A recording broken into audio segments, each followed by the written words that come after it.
안녕하세요. 이완희 목사입니다.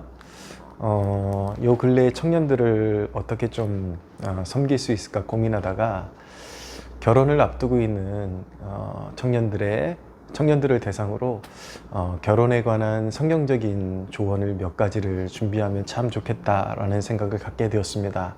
이전에도 제가 좀 산발적으로 그런 결혼에 관한 그런 메시지들을 남긴 적이 있긴 하지만 조금 더 짜임새 있게 한 10편 정도로 이렇게 준비해 보면 좋을 것 같다라는 생각을 가지게 되었고, 오늘은 그 첫 번째 시간으로 만남이라는 주제에 대해서 좀 조언을 남기려고 합니다.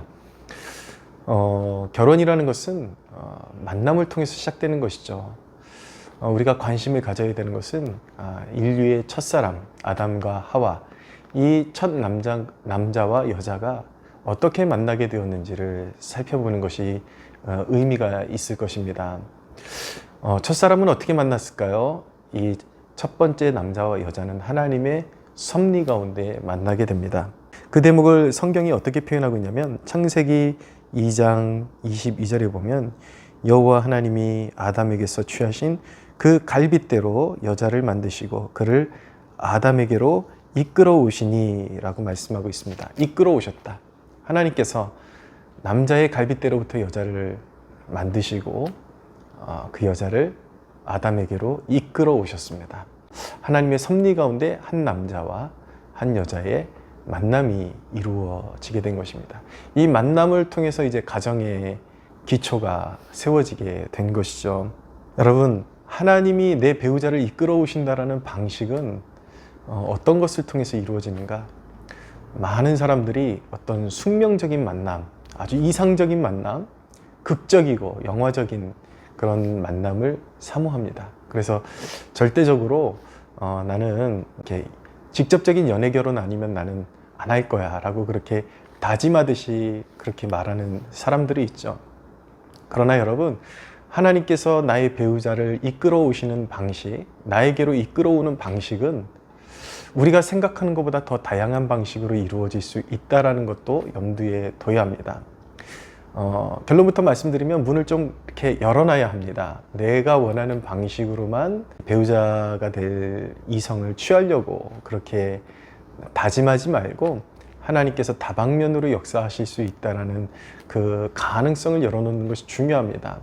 물론 숙명적으로 아주 드라마틱하게 그렇게 직접적으로 나에게로 다가오는 만남도 있지만, 누군가를 통해서 이렇게 소개를 통해서 나에게 다가오는 만남도 있다라는 것, 하나님께서 하와를 아담에게 이끌어 주셨다라는 것, 하나님이 그 배우자를 이끌어 주셨다라는 그것은 직접적인 만남만 국한되는 말씀이 아니라 하나님께서 다른 누군가를 통해서도, 제3자를 통해서도 이끌어 주실 수 있다라는 것을 우린 믿어야 합니다. 이제 저 같은 경우가 그런 만남으로 시작되었는데요. 저는 참 연애에 재주가 없었습니다. 하다못해 얼마나 옆에서 답답했으면, 제가 신학대학원 2학년인가요? 3학년인가요?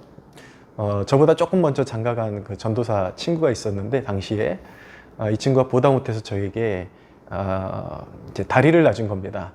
그러면서 저에게 농담식으로 했던 말이 무엇이냐면, 너는 칼빈주의자이기 때문에 너는 연애를 못하는 거야.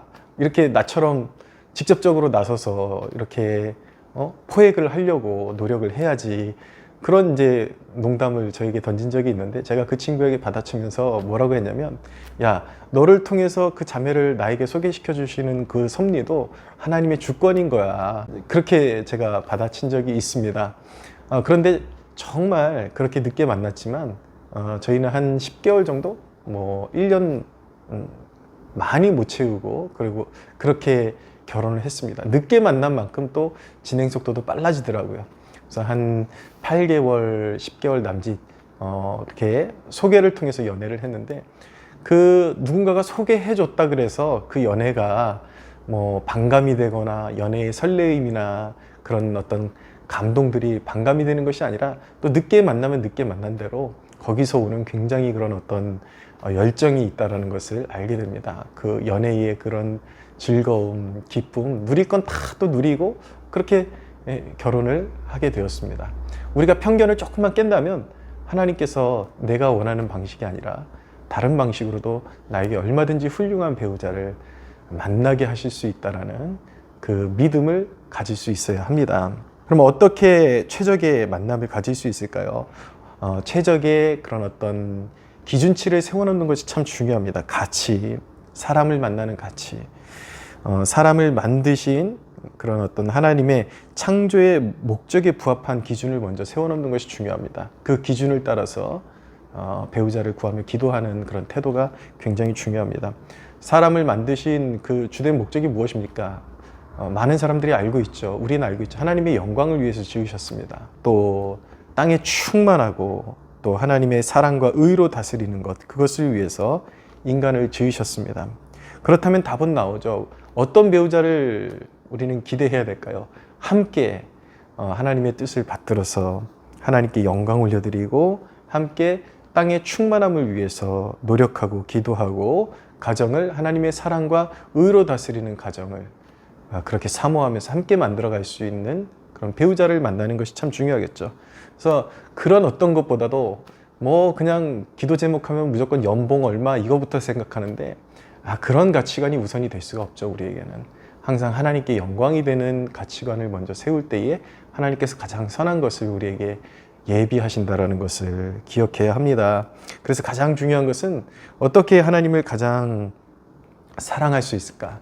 하나님을 사랑하는 것에 있어서 한 마음이 될 수 있는 배우자를 구해야 하는 것입니다. 이것만큼은 정말 물러설 수 없고 타협할 수 없는 유일한 정말 다른 어떤 뭐 키는 어떻고 이거 다 잘라내도 이거 한 가지는 정말 양보할 수 없다. 그 가치관은 무엇이냐면 하나님을 함께 사랑할 수 있는 배우자를 만날 수 있게 해달라고 그렇게 기도하는 것이 참 중요합니다. 이렇게 신앙적으로 하나 될 수 있다면 능히 아무리 그런 결혼 생활에 어려움이 있어도 능히 이기지 못할 일이 없을 것입니다.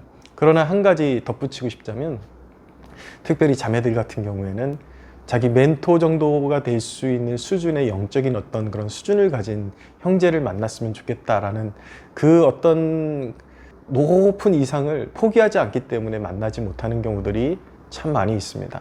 그러나 여러분 그런 어떤 자기만의 그런 높은 가치관을 세우기보다는 정말 이 사람하고 순수한 마음으로 하나님을 함께 사랑할 수 있겠다 정도면 괜찮습니다. 왜냐하면 결혼이라는 것은 계속해서 우리가 다듬어져 가고 만들어져 가는 과정이기 때문에 하나님께서 우리 안에서 행하실 일이 너무나도 많이 남아 있습니다. 먼저 우리가 다 기준치를 세워놓고 여러분 어떻게 누가 압니까? 여러분들이 이 사람은 조금 신앙이 그래도 완전히 그렇게 성숙한 인격이나 이런 것들이 다 성숙한 것 같지는 않은데 그래도 이 사람 정도면 함께 그 이상의 어떤 가치를 가지고 함께 기도하면서 달려갈 수 있겠다.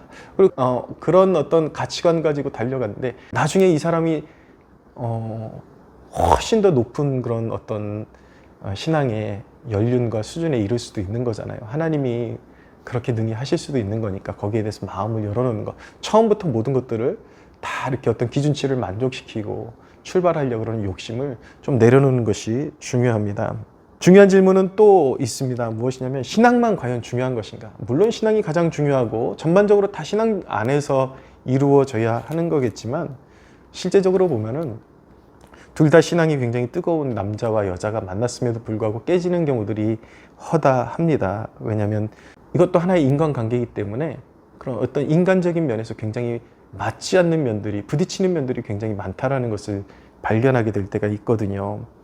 그렇기 때문에 중요한 것은 무엇이냐면 어떤 인간적인 매력도 중요합니다. 제가 지금 말씀드리는 그 매력이라는 것은 그런 어떤 세속적인 세상적인 그런 눈으로 보여지는 그런 매력뿐만 아니라 이 사람의 어떤 내면에서 풍겨져 나오는 그런 이미지 그리고 당연히 서로를 바라볼 때 남들은 누가 뭐라 그래도 내 눈에는 아름답고 멋있고 그런 면들이 조금씩은 있어야 되겠죠.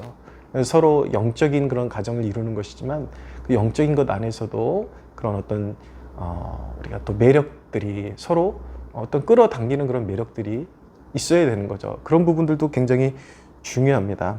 외적이고 내적인 관리가 그래서 중요한 것입니다. 제가 말씀드리는 것은 제 이야기가 또 호도되어서 잘못된 방향으로 가게 될까 봐 조금 두려운데 매력을 기른다라는 것은 꼭 사치스럽고 그런 데만 길이 있는 것은 아닙니다. 어떤 사람들은 티셔츠 하나만 입어도, 청바지 하나만 입어도 그렇게 멋있는 사람들이 있어요. 그러나 가꾸는 사람과 가꾸지 않는 사람은 많은 차이가 있더라고요.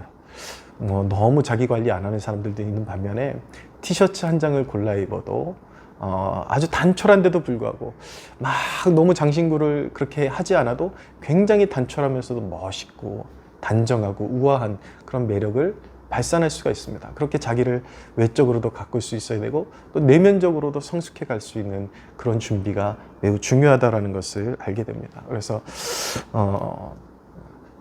신앙이 가장 중요하고 모든 것이 사실은 신앙의 바운더리 안에서 이루어지지만 문자 그대로 신앙적인 면이 전부는 아니다.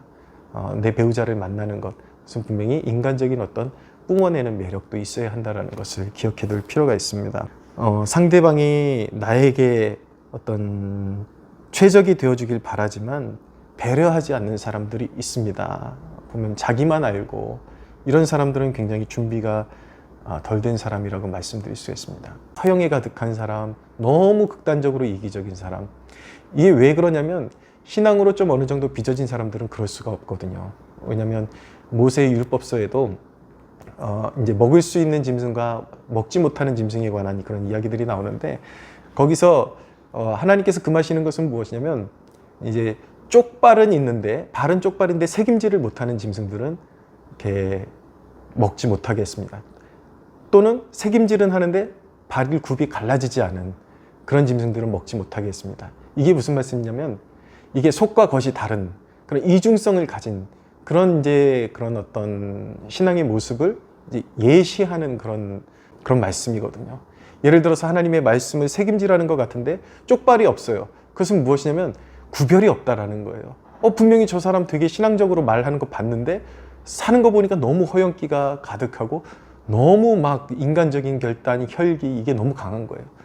결코 좋은 배우자가 될 수 없는 것입니다. 뭔가가 결이 다른 참된 신앙과 결이 다를 수도 있다는 걸 염두에 두는 것이 좋을 것 같습니다. 여러분 상대를 만나는 데 있어서 잘 좋은 사람을 정말 만나고 싶죠.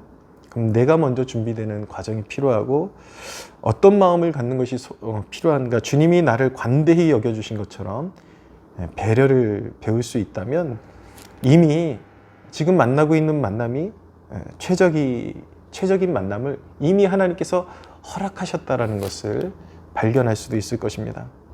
주님이 나를 어떻게 대우하셨습니까? 여러 가지 따지는 게 많잖아요. 그 가정의 재정적인 환경은 어떠냐, 너 학벌은 어떠냐.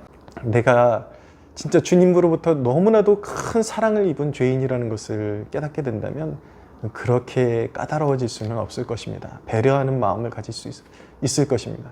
내가 누구입니까? 알고 보면 내가 가늠한 여인이었잖아요. 들통나가지고 얼마나 우리가 정말 세속적이고 더럽고 가치없이 살 때에 주님께서 그 은혜로 우리를 부르셔서 관대하게 우리를 봐주셨습니까? 우리가 그런 마음을 소유할 수 있다면 이미 내가 만나고 있는 어떤 그 누군가가 최적의 사람이라는 것을 또한 깨달을 수도 있을 것입니다. 가장 훌륭한 만남의 준비는 무엇인가? 바로 말씀과 기도를 통해서 준비하는 것입니다. 나를 준비하는 것이죠. 내면을 가꾸고 하나님의 마음으로 상대방을 바라볼 준비를 하는 것. 그것이 바로 가장 좋은 만남에 대한 준비라고 말씀드릴 수가 있겠습니다.